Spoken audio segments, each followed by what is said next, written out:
Bismillahirrahmanirrahim. Assalamualaikum warahmatullahi wabarakatuh. Hai adik-adik, perkenalkan nama Ibu Dita Habibah. Biasa Ibu dipanggil dengan panggilan Kakak Guru.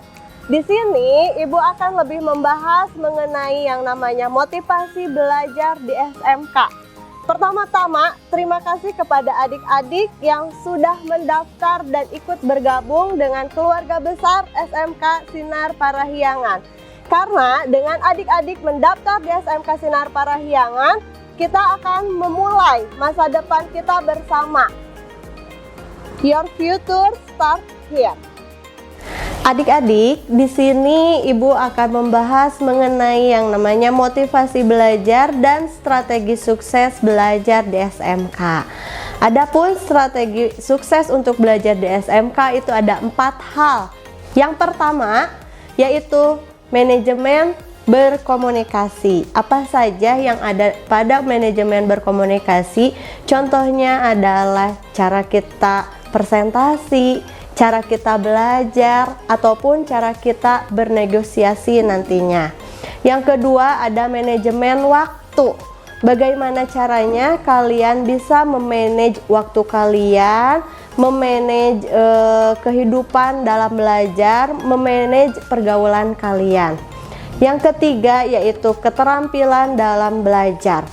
Bagaimana sih caranya kalian menghadapi yang namanya ujian, menghadapi teman dalam kelas, itu masuk ke dalam manajemen keterampilan. Yang keempat yaitu aktivitas pendukung lainnya.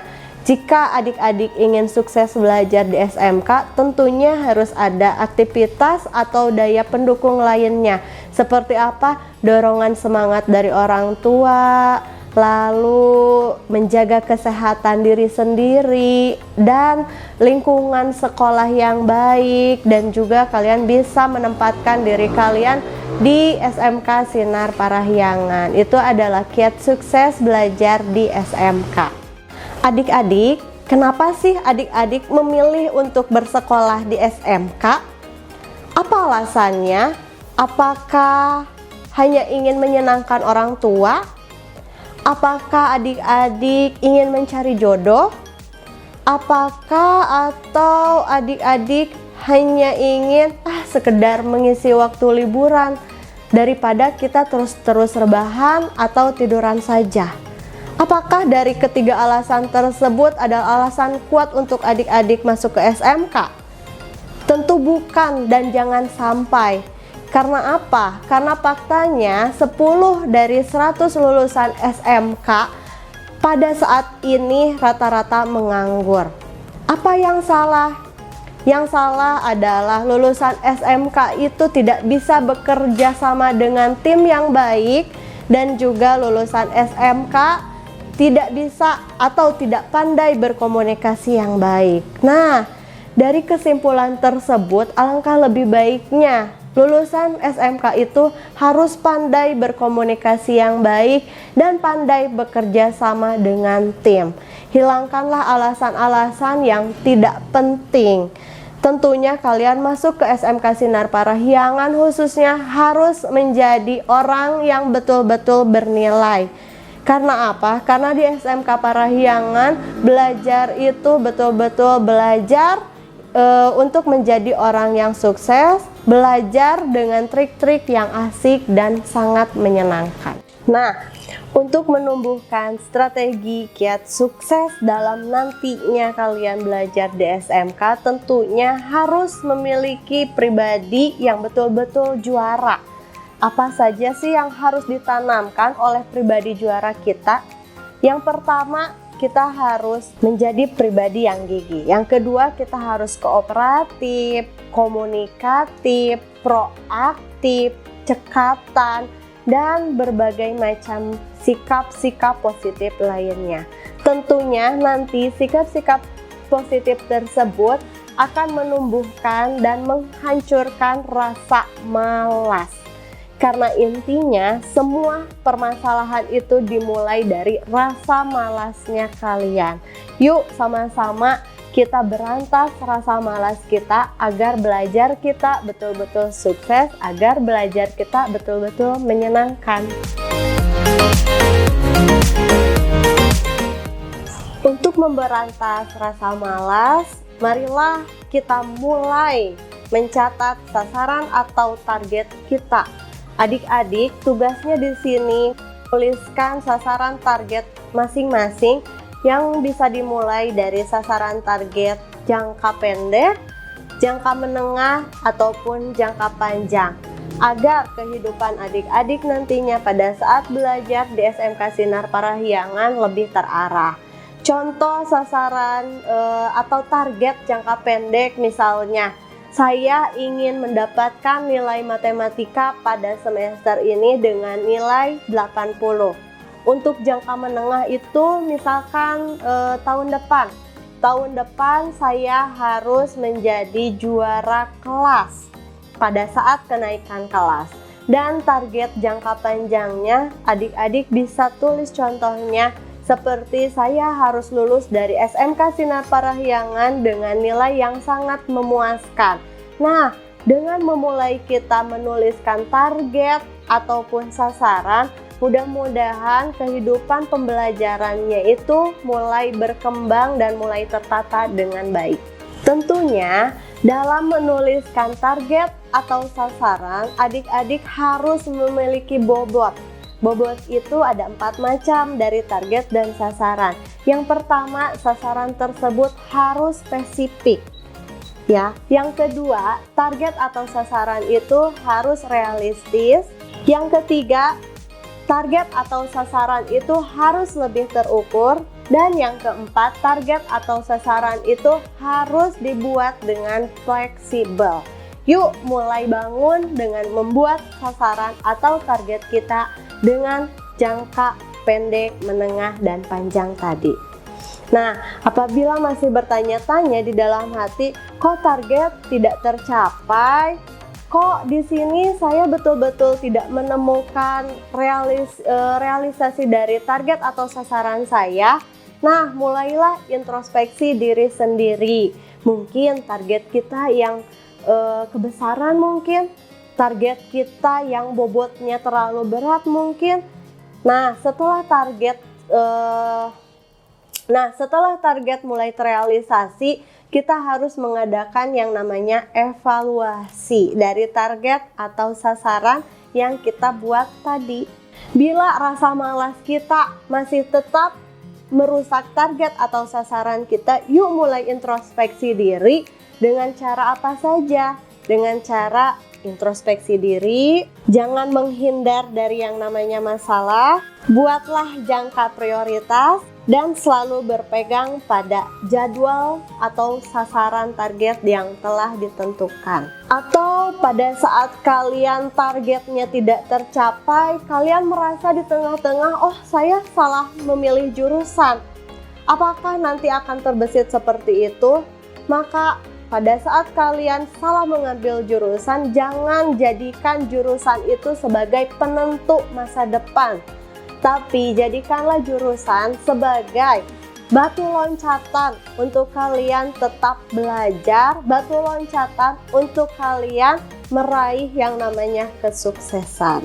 Jika kalian sudah memulai strategi belajar dengan baik, sudah memotivasi diri dengan membuat agenda ataupun target sasaran secara terjadwal, dan kalian sudah menghilangkan rasa malas, tapi kalian masih tidak sesuai dengan target yang diharapkan, terus kalian berpikir, kenapa orang lain bisa, saya tidak? Padahal dalam satu hari itu sama, masih 24 jam. Dalam satu minggu kita merasakan 168 jam. Dalam satu bulan kita merasakan jam yang sama pula, 672 jam. Dalam satu tahun kita masih merasakan bulan yang sama, yaitu 12 bulan. Apa yang salah? Ketika kalian sudah menghadapi seperti itu, yuk terus perbaiki, terus introspeksi. Intinya apa tadi? Buang rasa malas. Don't put the job until tomorrow. Terus utamakan kepentingan belajar, terus utamakan target dan sasaran kita, dan fokus terhadap sasaran dan target belajar kita di SMK.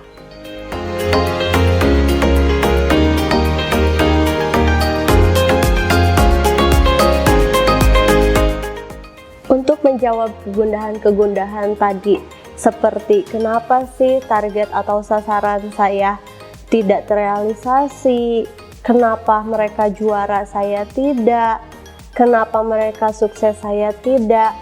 Yang paling utamanya adalah hapus rasa malas. Yuk mulai dari sekarang buatlah rancangan kegiatan harian kalian agar waktu adik-adik tidak sia-sia. Membuat rancangan kegiatan harian itu bisa dimulai dari diri sendiri.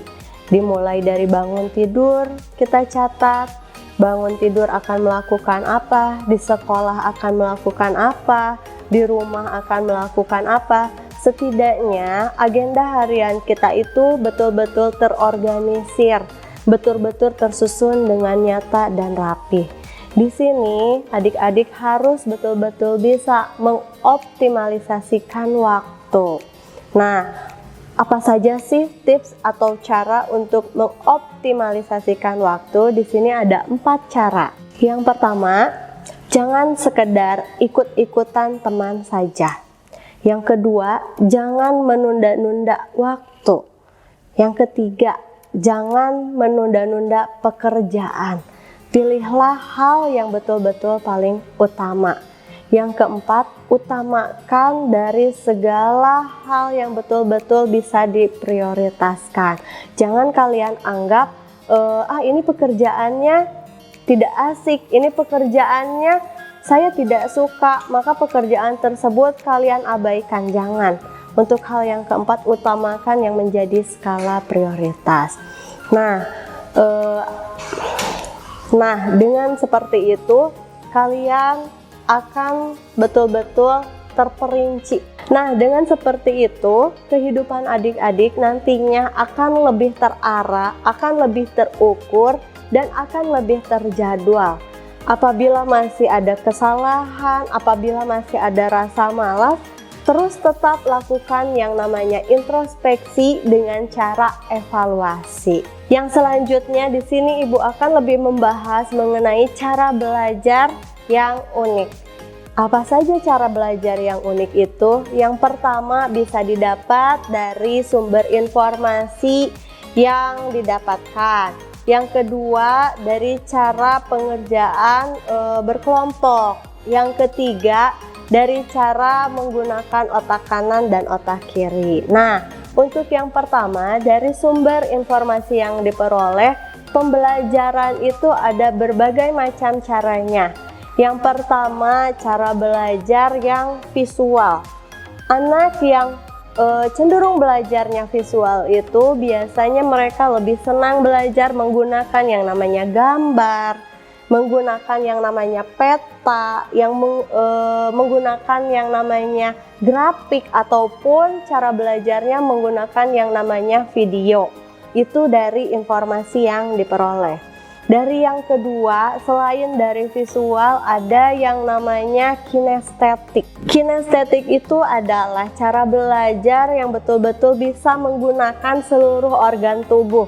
Kalian bisa belajar sambil menari, kalian bisa belajar sambil bermain. Biasanya anak yang cenderung belajar menggunakan kinestetik itu biasa terfokus kepada hal-hal yang pentingnya saja. Nah, kenapa tidak?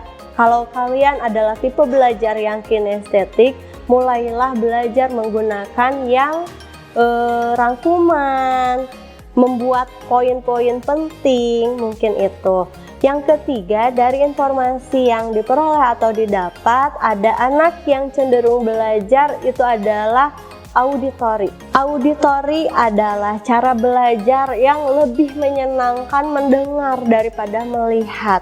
Jika adik-adik adalah tipe belajar yang auditori, kenapa tidak adik-adik belajar dengan mendengarkan ceramah guru, mungkin terfokus terhadap tontonan-tontonan video, atau adik-adik bisa pula belajar menggunakan yang namanya musik, karena pembelajaran anak yang menggunakan auditori itu lebih cenderung mendengar daripada melihat. Yang kedua, ada pembelajaran yang menggunakan otak kanan dan otak kiri. Coba deh sekarang adik-adik tangannya semua ke atas.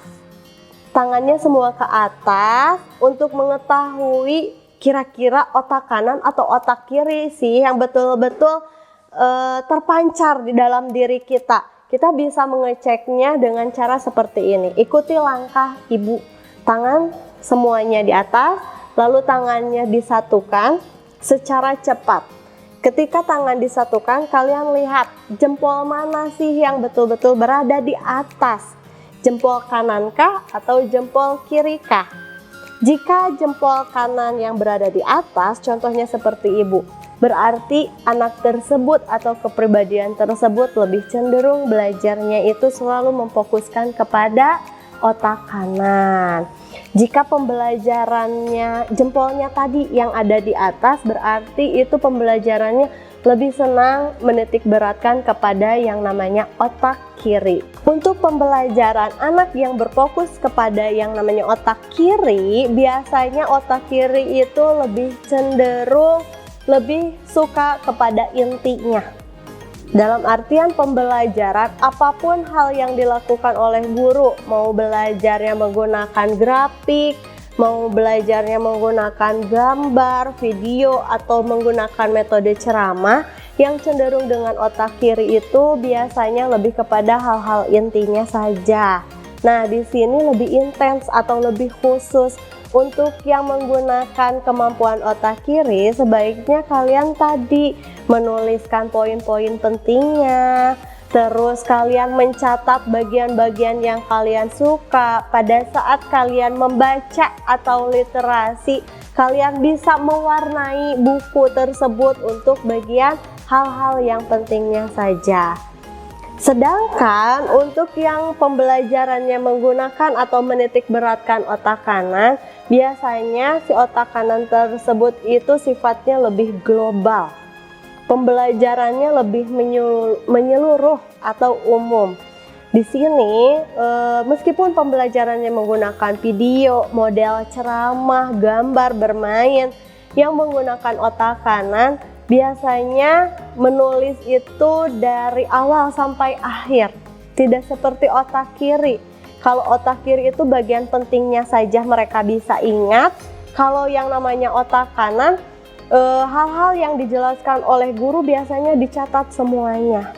Nah, itu adalah masing-masing kemampuan dari otak kanan dan otak kiri. Mulai tentukan kalian itu titik fokusnya ada pada otak kanan atau otak kiri. Yuk mulai betul-betul diasah, mulai betul-betul diolah ketika kalian sudah tahu, oh saya kelemahannya itu di A, saya kelemahannya itu di B. Sekarang sudah mulai mengolah, seimbangkanlah semuanya. Cara belajar yang ketiga itu adalah cara belajar yang ada individu ataupun kelompok. Jika adik-adik senangnya pembelajaran itu bersama teman-teman, mulailah cari teman-teman yang asyik, mulailah cari teman-teman yang sefrekuensi mungkin ya. Mulailah cari teman-teman yang betul-betul bisa diajak diskusi, bisa diajak bertukar pikiran. Andai kata adik-adik senang belajar dengan sistem berkelompok. Apabila adik-adik senang belajar menggunakan nalar sendiri atau individualis, boleh, tidak menjadi masalah. Lakukan sesuai hati, tapi tetap ketika kalian sudah belajar sendiri, kalian mengolah semuanya sendiri, kalian nantinya butuh teman untuk bercengkrama. Setelah belajarnya individu, ayo lakukan yang namanya evaluasi bersama. Lakukan yang namanya evaluasi bersama teman kalian. agar tidak terjadi yang namanya miss pada yang namanya pembelajaran. Belajarnya sendiri, tapi tetap pada akhirnya kalian evaluasi dengan teman ataupun guru. Itu adalah tata cara belajar yang betul-betul asik dan unik. Diingat, strategi belajar itu ada 3. Strategi belajar menurut informasi yang didapatkan, ada kinestetik ya tadi, terus ada yang audio, dan ada juga yang visual. Yang kedua, strategi belajar kemandirian. Kemandirian itu ada yang sifatnya berkelompok, ada yang sifatnya individu. Dan selanjutnya ada tadi itu apa ya? Oh, dominasi otak. Jadi ada yang sifatnya belajar menggunakan dominasi otak. Apakah kalian termasuk dominasi strategi otak kanan atau strategi dominasi otak kiri? Silahkan tentukan kemampuan kalian di mana, karakteristik kalian di mana, mulai ukur apa saja kelemahan saya, apa saja kelebihan saya. Sesuaikan dan seimbangkan dengan benar. Dan tadi hilangkan rasa malas, karena semua kesuksesan apabila kalian ditumbuhkan yang namanya rasa malas, kesuksesan itu akan sia-sia. Nah, belajar asik dan menarik di SMK Sinar Parahyangan itu bisa didapatkan.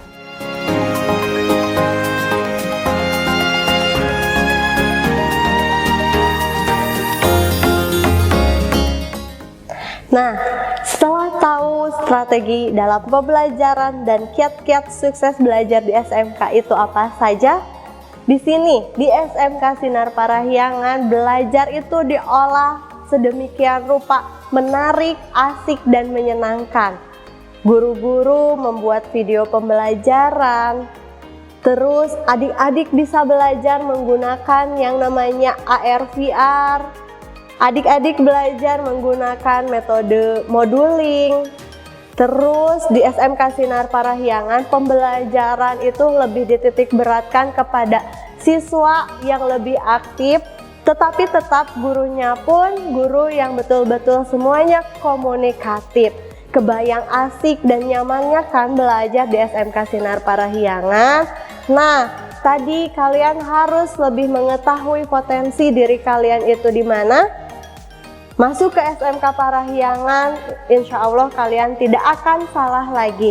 Yuk belajar asik, belajar menarik, dan belajar happy agar pembelajaran kita betul-betul tersampaikan dengan baik dan adik-adik bisa betah berada di SMK Sinar Parahyangan. Ditambah di masa pandemi seperti ini, SMK Sinar Parahyangan memiliki terobosan-terobosan pembelajaran lainnya. Pembelajaran dilakukan melalui WhatsApp group, pembelajaran dilakukan melalui aplikasi Zoom, ada pula yang terus-terusan membuat yang namanya video pembelajaran. Nyaris semua guru di SMK Sinar Parahyangan itu membuat yang namanya video pembelajaran agar peserta didik mudah mengakses informasi apapun, mengakses ilmu dan pengetahuan, mengakses kompetensi dasar yang betul-betul akan dicapai.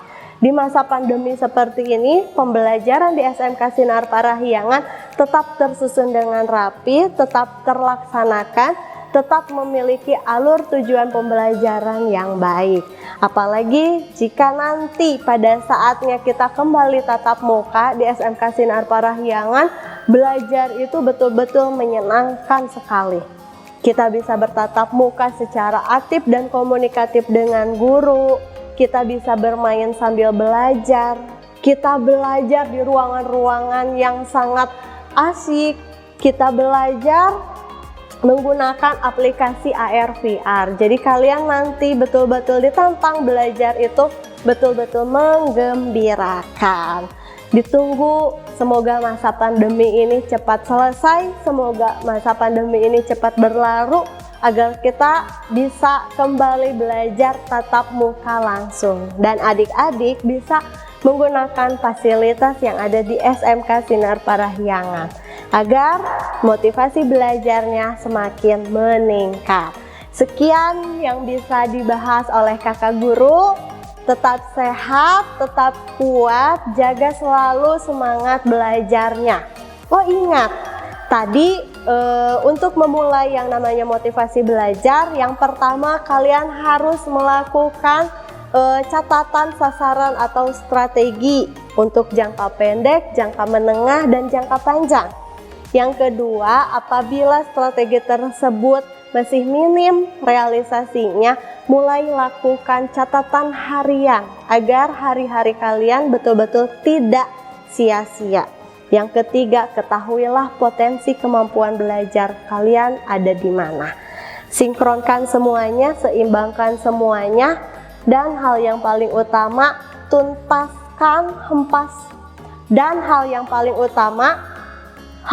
tuntaskan rasa malas. Karena itulah penunjang satu-satunya. Semangat belajarnya. Wabillahi taufiq wal hidayah. Wassalamualaikum warahmatullahi wabarakatuh. Sampai bertemu lagi di video-video selanjutnya bersama kakak guru.